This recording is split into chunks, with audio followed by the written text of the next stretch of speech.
One example of this trend is the amount of people now keeping their own hens.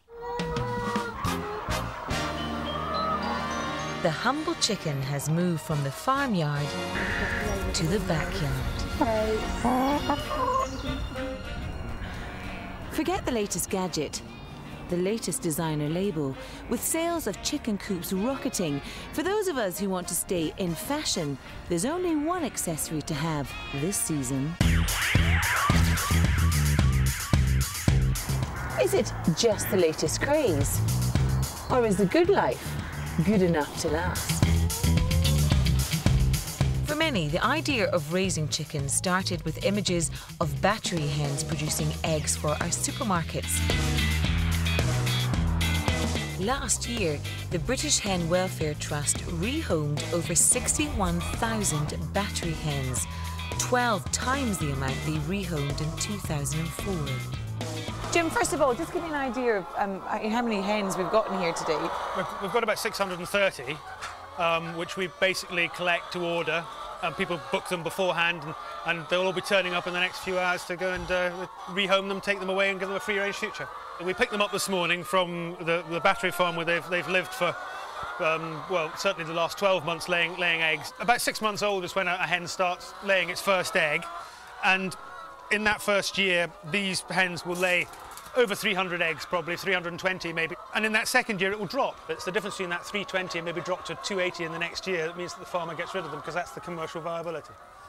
So can a complete novice rehome a hen? Yes. Yes, they can. I mean, you just need to follow certain guidelines as to how a hen should be kept and make sure it's got water and feed and a decent home.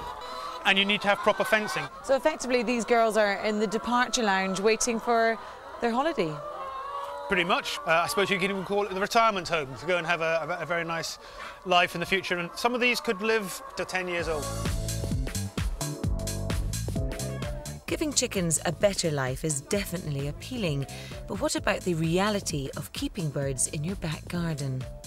For a lesson in not putting the eggs before your chickens, I'm heading to suburbia for a very different sort of hen party. I have 4 hens. I've got these 2 here, which are a cross between a Moran and a Red Rock. They're good hybrid birds. So Stephanie, you are the hostess of hen parties. What exactly does that involve? It isn't the strippers, as you might imagine. It's actually chicken keeping courses, which involve people coming to my house and they see the hens being kept in the back garden. I would say 75% have not got chickens. They want to come and see for themselves firsthand, you know, the mess, how muddy it is, and actually that's quite good for them to see. And then 25% I'd say they have hens, they just want to come and learn a bit more maybe about the wing clipping or, you know, just see how I do it. It's always nice to see how another person keeps them. Since you've started the classes, have you witnessed a rise in demand? Oh yes. It started off, you know, sort of, I'll do one this month, maybe one the next. At the moment, I'm doing sort of one in the middle of the week, one at the weekend. What started off a bit of tongue-in-cheek has certainly taken off. This may be a fashion with substance, but is it set to last?